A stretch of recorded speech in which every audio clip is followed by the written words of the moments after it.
Coucou, salut à tous et bienvenue sur Vicky K Channel. Vous êtes nombreux à avoir demandé que je fasse une vidéo sur le programme pilote d'immigration au Canada Atlantique. J'ai collecté des informations de part et d'autre et je vous propose donc cette vidéo. Comme c'est un programme assez lourd, c'est un programme qui a plusieurs autres sous-programmes, je vais donc faire cette vidéo en c'est une série de deux vidéos qui va traiter essentiellement du programme pilote d'immigration au Canada Atlantique PPICA. Donc, quand je vais dire PPICA, je parle du programme pilote d'immigration au Canada Atlantique. Voilà. C'est quoi le programme pilote d'immigration au Canada Atlantique? C'est quoi le PPICA? Euh, Avant même de vous dire c'est quoi c'est, je vais vous dire pourquoi j'aime ce programme. J'aime ce programme parce que tu n'as pas besoin d'avoir des gros diplômes, tu n'as pas besoin d'avoir fait des études de ouf pour pouvoir prétendre, pour pouvoir avoir la chance d'immigrer sous le programme PPK. Mais déjà, vous devez savoir, PPK, c'est un programme qui est essentiellement basé sur les employeurs. Donc, c'est un programme accéléré qui permet aux employeurs des provinces du Canada Atlantique. Donc, les provinces du Canada Atlantique, il y a la Nouvelle-Écosse, le Nouveau-Brunswick, l'île du Prince-Édouard et Terre-Neuve et Labrador. Donc, ça permet aux employeurs de ces provinces d'aller chercher des travailleurs étrangers partout dans le monde pour combler les besoins, je vais dire quoi, les besoins des positions qui n'ont pas pu trouver dans la province. Donc, c'est un programme qui est sur 3 ans seulement. Donc, c'était, parce que ça a commencé depuis 2017 et ils l'ont un peu prolongé. Ça finit normalement en 2020. Donc, si vous êtes intéressé, c'est maintenant que vous devez vous lancer. Voilà, donc le programme, euh, je vais dire quoi? C'est pour permettre à 2000 immigrants et ainsi que leurs familles de s'installer dans le Canada Atlantique afin de développer économiquement cette province. Donc, le public est basé essentiellement sur l'employeur. C'est l'employeur qui va choisir, je vais aller avec ce talent-ci. Donc, c'est un peu comme voilà, n'importe quel employeur qui vous faites une demande d'emploi. C'est un peu ça. Et c'est divisé en 3 sous-programmes. Donc, dans cette vidéo, je vais parler de 2 sous-programmes. Ces programmes sont un peu similaires, c'est pourquoi je vais parler d'eux dans cette vidéo. Et dans la prochaine vidéo, qui sera toujours basée sur le PPK, je vais parler du point de vue employeur, je vais parler de l'autre sous-programme et je vais vous dire comment vous pouvez faire pour être embauché par un des employeurs. Donc, je vais vous expliquer un peu. Si vous n'êtes pas encore abonné, n'hésitez pas à vous abonner.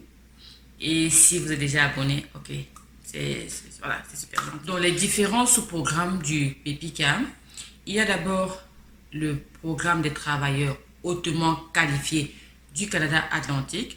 Ensuite, vous avez le programme des travailleurs qualifiés intermédiaires du Canada Atlantique. Et enfin, il y a le programme des étudiants étrangers du Canada Atlantique. Oui, des étudiants, des diplômés. Bref, c'est la même chose.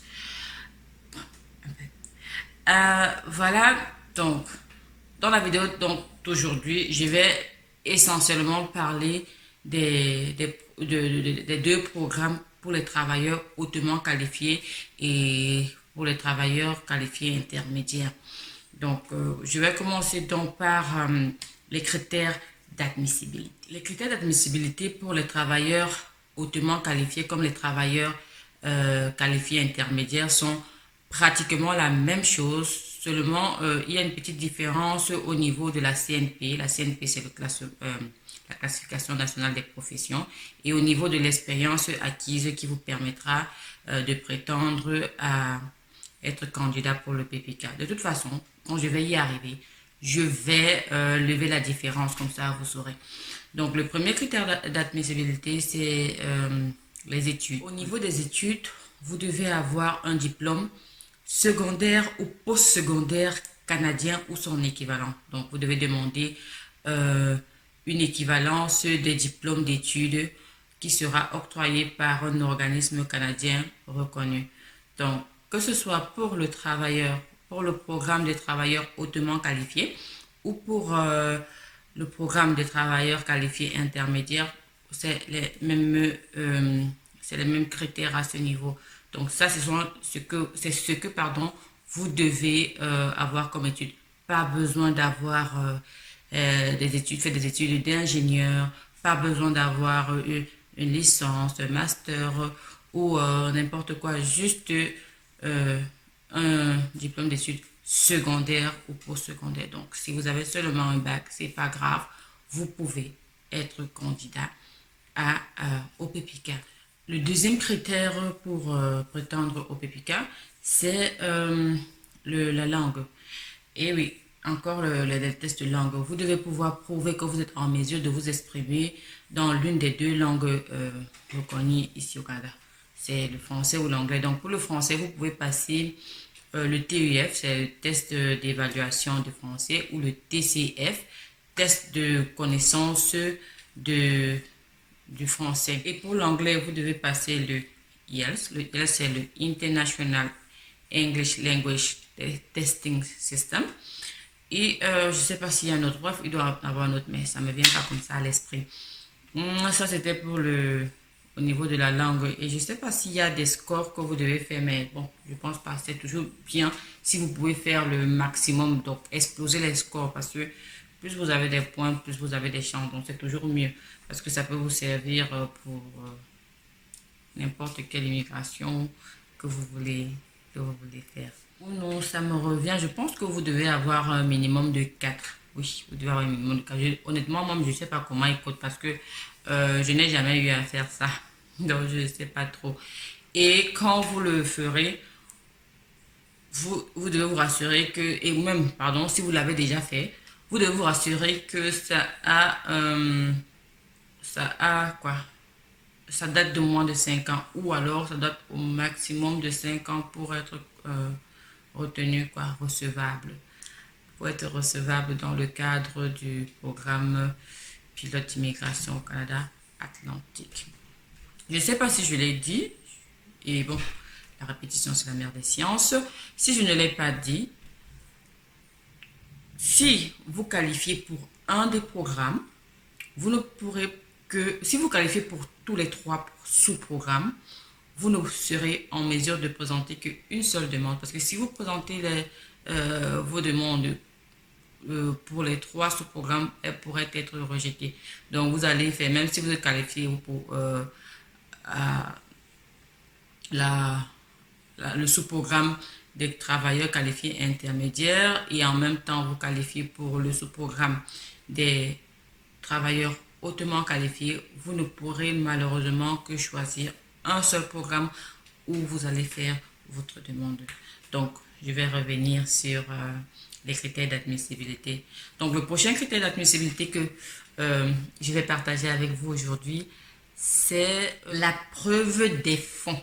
Et oui, l'argent. Ok.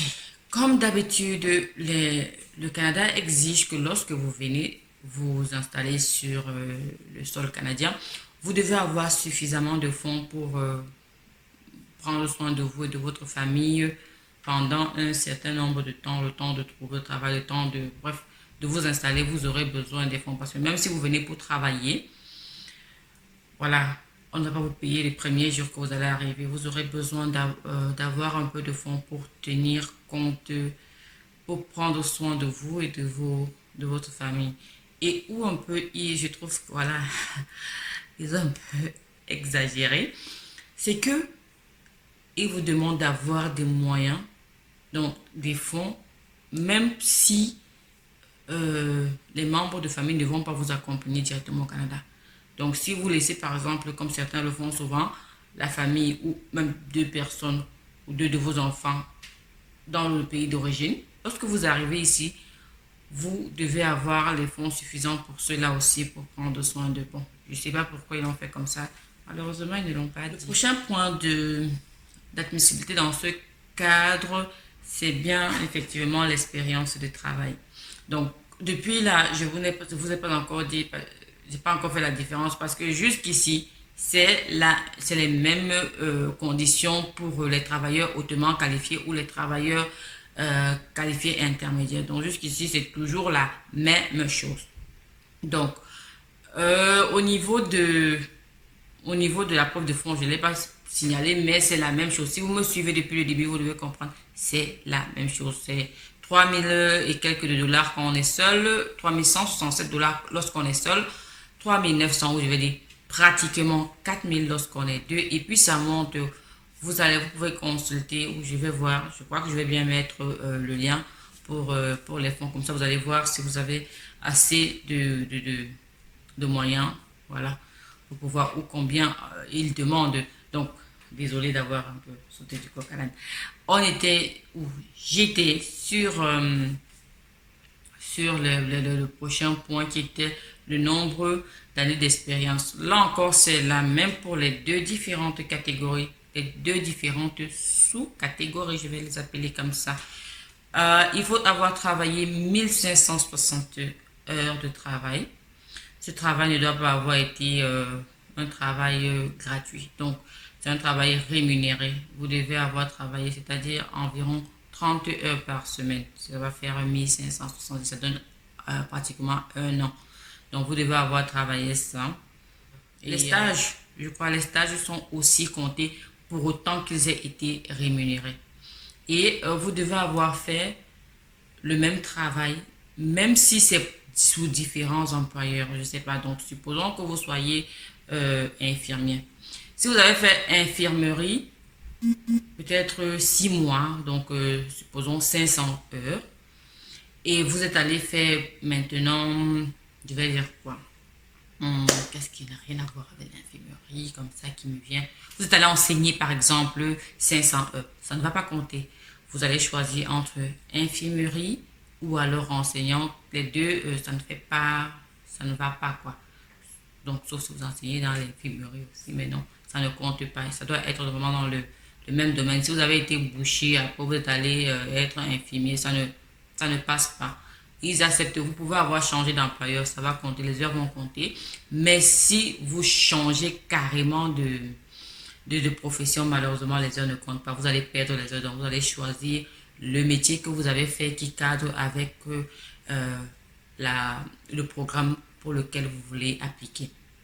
Ça, c'était pour au niveau de l'expérience et des heures que vous avez fait. Maintenant, je vais parler le prochain critère d'admissibilité, c'est l'expérience. Et c'est là où les deux sous-catégories se distinguent. Donc, je vais d'abord parler de la catégorie des travailleurs qualifiés intermédiaires, qui est celle que j'ai appréciée parce que c'est celle qui permet aux travailleurs de classe intermédiaire, je vais dire ça comme ça, de pouvoir immigrer. Donc, dans cette catégorie, ça concerne la CNP, la classe C, oui, la classe C de la CNP. Si vous ne connaissez pas, je crois que dans l'une de mes vidéos, j'avais mis le lien, vous allez voir, c'est quoi les catégories de la CNP. Donc, il s'agit par exemple des bouchers, il s'agit, comme je l'ai cité tantôt, des infirmiers, mais pas des infirmiers, comment je vais dire. Parce qu'ici, on fait une certaine catégorie, il y a infirmiers en psychiatrie, il y a des infirmiers qui peuvent faire... Bref, pas des infirmiers qui peuvent qui peuvent faire des prescriptions, là, non. Il s'agit des infirmiers autorisés, des infirmiers psychiatriques, des infirmiers aidants, donc qui peuvent aller chez l'habitant, des trucs comme ça.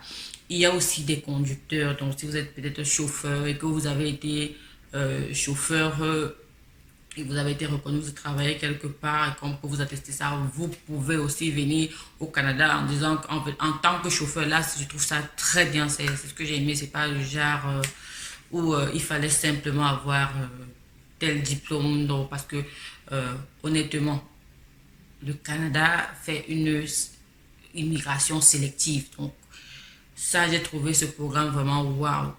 Waouh, ça m'a plu quoi. Donc, je sais, il y a beaucoup de personnes qui m'ont approché, par exemple, qui voulaient immigrer. Je disais, c'est quoi les diplômes? Non, j'ai pas de diplôme. Non, c'est désormais possible dans cette catégorie-ci.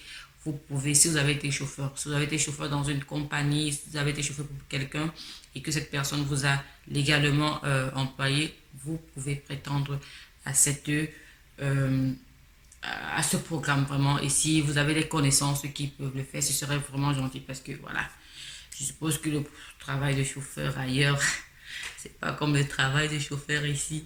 Ici, ils ont beaucoup d'argent. Donc voilà. Et même serveur aussi.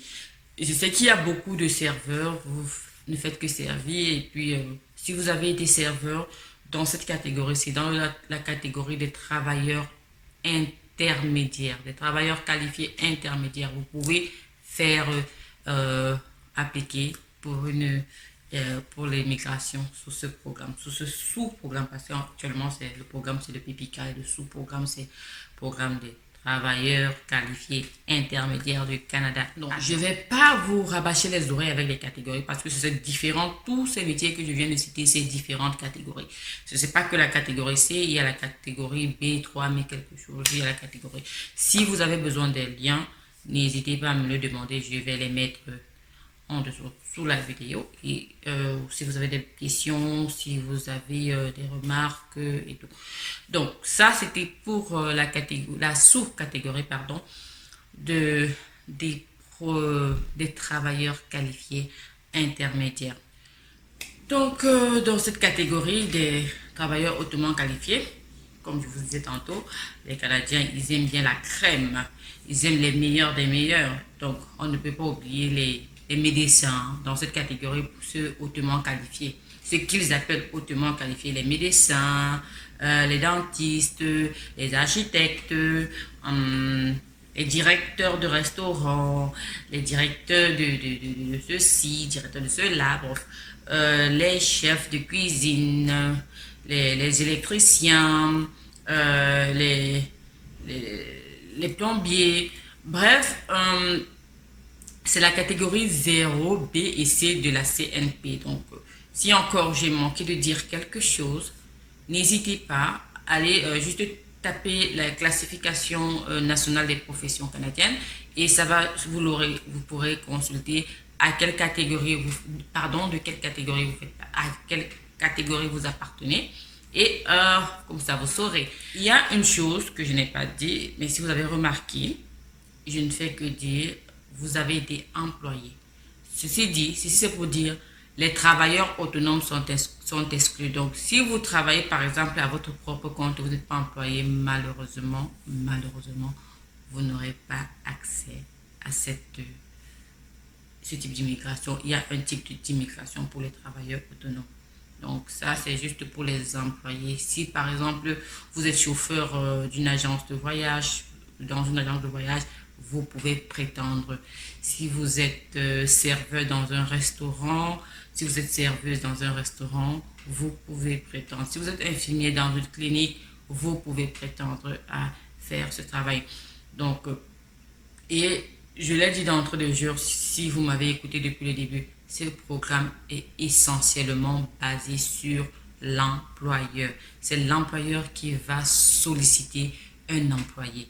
Cependant, il y a moyen que l'employé manifeste son désir donc, de travailler pour l'une des provinces, que ce soit le Nouveau-Brunswick, que ce soit l'île du Prince-Édouard, que ce soit la Nouvelle-Écosse. Vous pouvez manifester parce que il y a des moyens de postuler. Bref, c'est pas dans cette vidéo. Ça va faire trop si je parle. On va passer la journée. Donc, ça, c'était le type de profession, des professions qui peuvent immigrer dans le Canada atlantique sous le programme, sous le PPK. Donc, je pense qu'il y a encore d'autres... les prochains critères d'admissibilité, c'est l'offre d'emploi. Oui, l'offre. Je ne vous apprends rien. Si je vous dis offre d'emploi, si l'expérience pour les deux sous-catégories était différente, logiquement, l'offre d'emploi va aussi être différente. Donc, comme j'étais en train de le dire tantôt, c'est l'employeur. C'est un programme qui est essentiellement basé sur l'employeur. Cela veut dire donc l'employeur vous devez avoir une offre d'emploi d'un employeur. Donc, c'est l'employeur qui vous sollicite. Même si vous voulez vous appliquer, que vous réussissez, c'est l'employeur un employeur désigné. Ce n'est pas tous les employeurs. Vous le verrez dans la prochaine vidéo. C'est l'employeur qui, à ce niveau, va vous envoyer une offre d'emploi et vous allez utiliser cette offre d'emploi pour mettre dans votre demande d'immigration. Et le processus sera fait. Donc, l'employeur va travailler en partenariat avec l'immigration et vous allez pouvoir rapidement immigrer avec votre famille ou d'abord sans votre famille. Bref, là-bas, vous allez voir, ce sera financièrement, c'est vous qui allez voir ce qu'il y a de faire. Donc, au niveau des offres d'emploi, vous devez avoir reçu une offre d'emploi relative, donc entre guillemets, qui match avec votre expérience. Pour dire, par exemple, quelqu'un qui veut se faire, qui veut immigrer dans la sous-catégorie des travailleurs hautement qualifiés, ne pourra pas, par exemple, essayer d'immigrer comme chauffeur, comme conducteur. Non, ça ne va pas marcher. Donc, votre offre d'emploi ne sera pas, voilà, j'ai une offre d'emploi de boucher. Donc, non, ça ne marche pas. Si vous êtes directeur de restaurant, vous devez avoir obtenu une offre d'emploi qui match avec cela. Vous ne pouvez pas être boucher, quelqu'un vous dit, ok, j'ai une offre d'emploi pour un poste je vais dire, par exemple, d'infirmier. Non, ça ne va pas marcher. Là, même si vous faites la demande, on ne va pas vous la donner, on va vous refuser si on ne vous blacklist même pas parce qu'ils sont trop forts pour ça. Donc, assurez-vous d'abord que l'offre d'emploi que vous aurez, ça cadre effectivement avec ce que vous avez fait ou au moins qu'ils aient un lien. Par exemple, un médecin peut dire, ok, je vais venir exercer comme infirmier. Là, ça fait du sens. Mais si vous êtes médecin, vous n'allez pas dire, j'ai pu avoir une offre d'emploi en tant que boucher. C'est vrai que vous ouvrez le ventre des gens, mais vous n'allez pas aller, voilà. Ils ne vont pas accepter de dire que vous voyez comme boucher, non.